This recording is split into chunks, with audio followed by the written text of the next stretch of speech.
नमस्कार,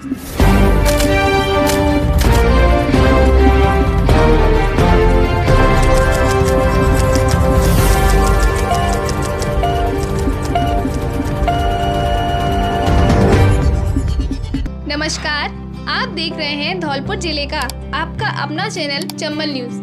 अपने गांव एवं शहर की छोटी एवं बड़ी खबरों को अपने मोबाइल स्क्रीन पर एवं स्मार्ट टीवी स्क्रीन पर अगर आप देखना चाहते हो तो आपसे निवेदन है हमारे चैनल को सब्सक्राइब करें, लाइक करें। आपका छोटा सा सहयोग हमारे मनोबल को बढ़ाएगा।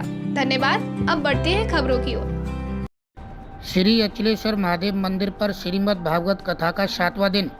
मित्रता हो तो कृष्ण सुदामा जैसी, डॉक्टर सुरेश शास्त्री। धौलपुर। मित्रता हो तो ऐसी हो जैसे कृष्ण और सुदामा की थी। उक्त उद्धार श्री अचलेश्वर महादेव मंदिर पर चल रही श्रीमद् भागवत कथा के 7वें दिन सुदामा चरित्र और परीक्षित मोक्ष प्रसंगों का कथा व्यास डॉक्टर सुरेश शास्त्री ने वर्णन करते हुए व्यक्त किए। कथापीठ के पूजन के बाद सुदामा चरित्र पर प्रवचन देते हुए डॉक्टर शास्त्री ने कहा कि भगवान कृष्ण के परम मित्र थे सुदामा। वो भिक्षा मांगकर अपने परिवार का पालन पोषण करते थे। गरीबी के बावजूद भी हमेशा भगवान के ध्यान में मग्न रहते। पत्नी सुशीला सुदामा से बार बार आग्रह करती कि अपने मित्र तो द्वारकाधीश हैं, उनसे जाकर मिलो, शायद वह हमारी मदद कर दें। सुदामा पत्नी के कहने पर द्वारका पहुँचे हैं। जब द्वारपाल भगवान कृष्ण को बताते हैं कि सुदामा का नाम ब्राह्मण आया तो कृष्ण यह सुनकर नंगे पैर दौड़कर आते हैं और अपने मित्र को गले लगा लेते हैं। उनकी दीन दशा देखकर कृष्ण की आंखों में अश्रुओं की धार प्रवाहित होने लगती है। सुदामा जी को सिंहासन पर बैठाकर भगवान श्री कृष्ण सुदामा के चरण धोते हैं। सभी पटरानियां सुदामा जी से आशीर्वाद लेती हैं।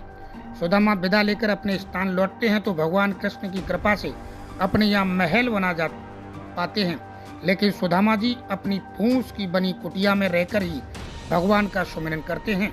इसलिए कहा गया है कि जब जब भक्तों पर विपदा आई है, प्रभु उनका तारण करने जरूर आते हैं।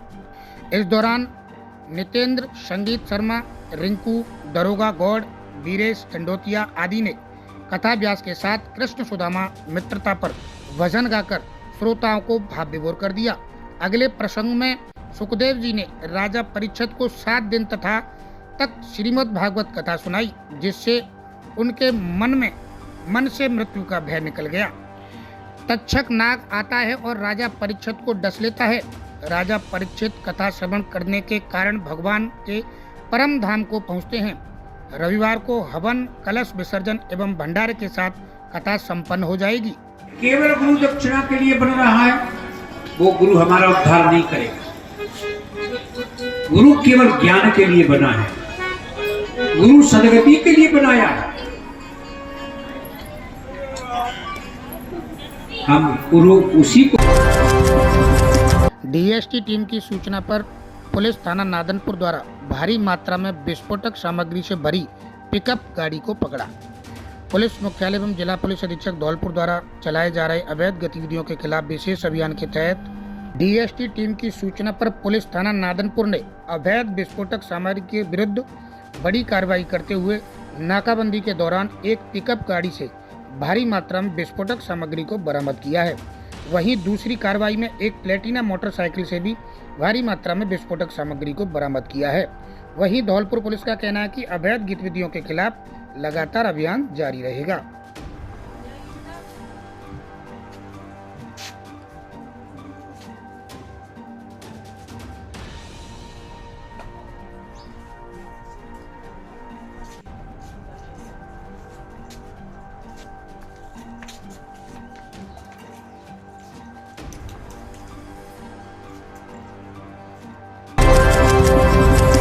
धौलपुर मदीना कॉलोनी स्थित मकान में चोरों ने किए हाथ साफ, नगदी सहित सोने चांदी के गहने किए पार।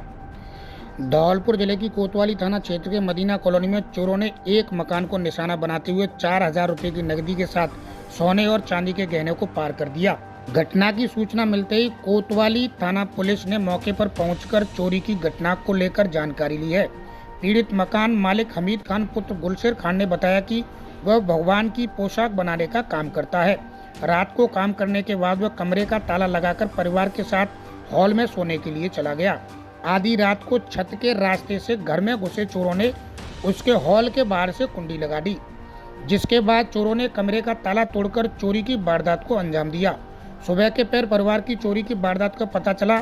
पीड़ित ने बताया कि चोर कमरे में रखे हुए 4,000 रुपये की नकदी एवं 7 सोने और चांदी के करीब 50,000 रुपये के गहनों को चुरा ले गए। चोरी की घटना के बारे में पीड़ित का क्या कहना है, खुद ही सुनिए। क्या नाम है आपका? हमीद खान, कौन सी कॉलोनी के रहे? मदीना कॉलोनी। क्या घटना हुई आप? घटना यही हुई कि रात में हम सो रहे इधर आई मोड़ी उठी पेशाब के लिए, वहाँ कुंडी खोली तो बाहर से कुंडी बंद थी। हमने देखा, हल्ला मचाया था। फिर हम इधर से कूद के आए गैलरी में से, गली में से कूद के, फिर ऊपर से दूसरे घर में से आके कुंडी खोली है, तो ये ताला खुला पड़ा और ये बक्सा जहाँ धरा जब मैं भूल गए, सब सामान ले गए। क्या क्या सामान था? 2 गड्डी तो 20-20 के नोटों की थी, 4,000 रुपये तो वो थे, और 2 अंगूठी थी सोने की, और 2 तोड़ियों की सेट था, 2-3 लौंग थी। करीब कितने का सामान होगा? ऐसा होगा, अब अंदाजा लगा लो 35-40 हज़ार का तो होना है।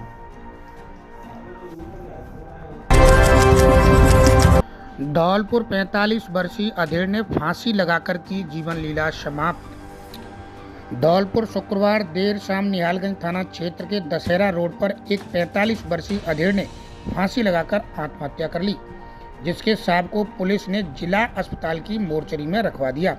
प्राप्त जानकारी के अनुसार मृतक राकेश पुत्र जगदीश धानुक निवासी मलुकपुरा डिमनी जिला मुरैना, जो कि अपनी ससुराल दशहरा रोड पर रहता था, शराब पीने का आदी था। शुक्रवार शाम को उसने अपनी ससुराल में ही फंदे पर लटककर अपनी जीवन लीला समाप्त कर दी। निहालगंज थाना पुलिस ने शुक्रवार शाम शव को जिला अस्पताल की मोर्चरी में रखवा दिया और शनिवार को उसके परिजनों के आने के बाद पोस्टमार्टम करवाकर शव परिजनों के हवाले कर दिया।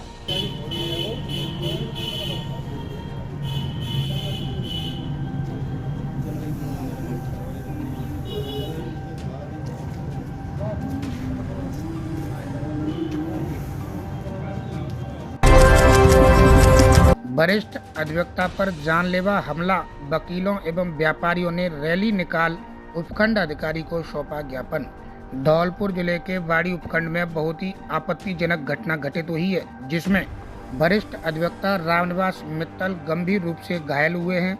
मामले में वाड़ी बार संघ के वकीलों एवं व्यापारियों में देखा गया आक्रोश। वकीलों ने किया कार्य का बहिष्कार तो सड़क व्यापारी बाजार बंद कर उतरे सड़कों पर।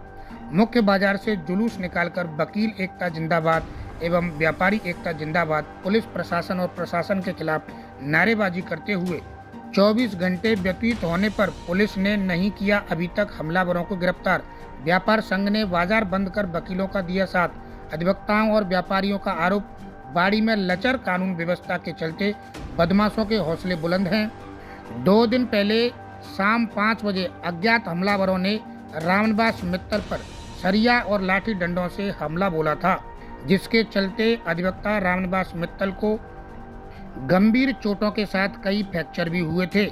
गंभीर हालात के चलते ग्वालियर मध्य प्रदेश में उनका इलाज चल रहा है। साथ ही वकीलों ने आगाह करते हुए बताया कि अगर हमलावरों को जल्द ही गिरफ्तार नहीं किया गया तो वह अनिश्चितकालीन हड़ताल पर जा सकते हैं। चेतावनी देते हुए बताया,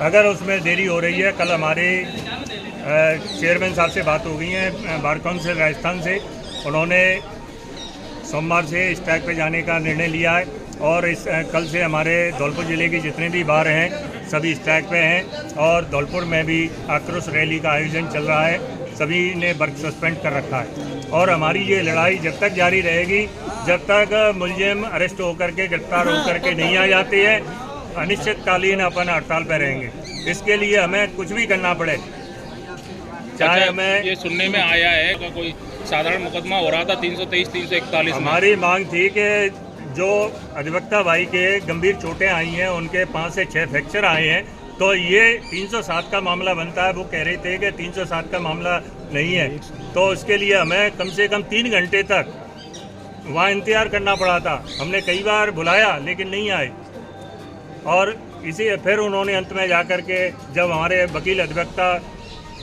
साथियों ने एकजुट होकर के प्रयास किया, जब उन्होंने 307 में FIR दर्ज की है। बताऊं कि आम आदमी के साथ जो होता है वो पीड़ा हमसे ज़्यादा कोई नहीं जानता। थाने में लोग जाते हैं, FIR कराने जाते हैं, उन्हीं को बैठा लिया जाता है और उन्हीं को बंद कर दिया जाता है, चाहे उसका सिर फूटा हुआ हो, चाहे उसका हाथ टूटा हुआ हो। एक आम ये परंपरा बना ली है धौलपुर ज़िले की पुलिस ने कि वो मुकदमा थाने पे कम से कम दर्ज करना चाहते हैं। पता नहीं क्यों इस तरीके से कोई क्राइम का ग्राफ कम थोड़ी होता है। मुकदमा तो दर्ज होते हैं, वो SP के पास जाते हैं, न्यायालय में आते हैं, वो सारे मुकदमे दर्ज होते हैं। लेकिन उन पीड़ित लोगों से आप पूछिए जो थाने जाते हैं और उनको बिठा लेते हैं। एक आम आदमी की यही पोजीशन है और उन्हें दूसरे दिन 151 में दिखा के और रफा दफा करा देते हैं मामले को। ये एक नॉर्मल प्रैक्टिस पुलिस ने बना रखी है। रही बात कल जो अधिवक्ता साथी के साथ जो घटना का मुकदमा दर्ज हुआ है, उसमें कोई डिस्कस था जो पुलिस ने हमारे साथ करके और गंभीर धाराओं में ही दर्ज सुनने में आया 3 घंटे लग गए इस चीज़ को। वो टाइम लगता है, पुलिस की प्रोसेस है, वो लग गया, कोई बात नहीं। लेकिन देर आए दुरुस्त आए, हमारा मुकदमा दर्ज हो चुका है और आगे की लड़ाई जारी है और हम आगे भी इसको संघर्षरत रहेंगे। मेनली ये लड़ाई जो है ये अधिवक्ता की लड़ाई नहीं है, ये एक शुरुआत है न्याय प्राप्ति के कार्य में बाधा डालने की। अधिवक्ता जो न्याय के लिए लड़ते हैं, जो अपने क्लाइंट के लिए न्याय दिलाना चाहते हैं, उसे असामाजिक तत्व, आपराधिक तत्व और गुंडा तत्व दबाना चाहते हैं, अधिवक्ताओं पर प्रेशर डालना चाहते हैं। हमें 10 दिन में 15 दिन में एक धमकी गुंडे की मिल जाती है कि हमारे केस में आप पैरवी नहीं करें। अगर अधिवक्ता निष्पक्ष और स्वतंत्रता पूर्वक अपनी पैरवी नहीं करेगा केस की, तो यहाँ न्याय किसी को नहीं मिलेगा। अगर अधिवक्ता दबने लगे, कमज़ोर होने लगे, अधिवक्ताओं पर हमला क्यों होता है? हमला किसी मतलब अधिवक्ता किसी गुंडे के आगे नहीं दबता, पुलिस प्रशासन के आगे नहीं दबता, किसी भी कर्मचारी और बड़े लोगों के आगे नहीं दबता। हम बड़े लोगों के खिलाफ भी मुकदमा लड़ते हैं, हम कलेक्टर के खिलाफ भी मुकदमा लड़ते हैं, हम SP के खिलाफ भी मुकदमा लड़ते हैं और हम थानेदारों के और पुलिस वालों के खिलाफ भी मुकदमा लड़ते हैं। तो ये जो लड़ाई है, अगर इस प्रकार अधिवक्ताओं पर हमले होने लगे तो इसमें न्याय की लड़ाई कमज़ोर होगी और इस न्याय की लड़ाई को कमज़ोर ना होने देने के लिए ये हमारा आंदोलन जारी रहेगा। नहीं, कहीं ना कहीं आपको सुरक्षा कानून को ऐसा कानून होना चाहिए, उसकी कोई मांग है? हमारी वर्षों से मांग रही है, हमारी विभिन्न बार एसोसिएशनों ने, विभिन्न राज्यों की बार एसोसिएशनों ने सदैव मांग की है, लेकिन सरकार इस पर ध्यान नहीं देती है। ना अधिवक्ताओं की सुरक्षा के लिए कोई स्पेशल प्रावधान है। आज गवर्नमेंट एम्प्लॉई है, उसके खिलाफ कोई प्रकरण दर्ज होता है, उस पर हमला होता है, तो उसके लिए स्पेशल एक्ट और स्पेशल धाराओं में मुकदमा दर्ज होता है। लेकिन अधिवक्ताओं को ये स्पेशलिटी मिलनी चाहिए। अगर किसी अधिवक्ता पर हमला होता है तो उसके लिए एक स्पेशल एक्ट होना चाहिए और स्पेशल धाराएँ होनी चाहिए जो संज्ञेय और नॉन अवेलेबल होनी चाहिए। ऐसे अपराध जब बंद होंगे अधिवक्ताओं के खिलाफ, जब तक इस कानून को गंभीरता से और इसको कठोर नहीं बनाया जाएगा। ठीक है।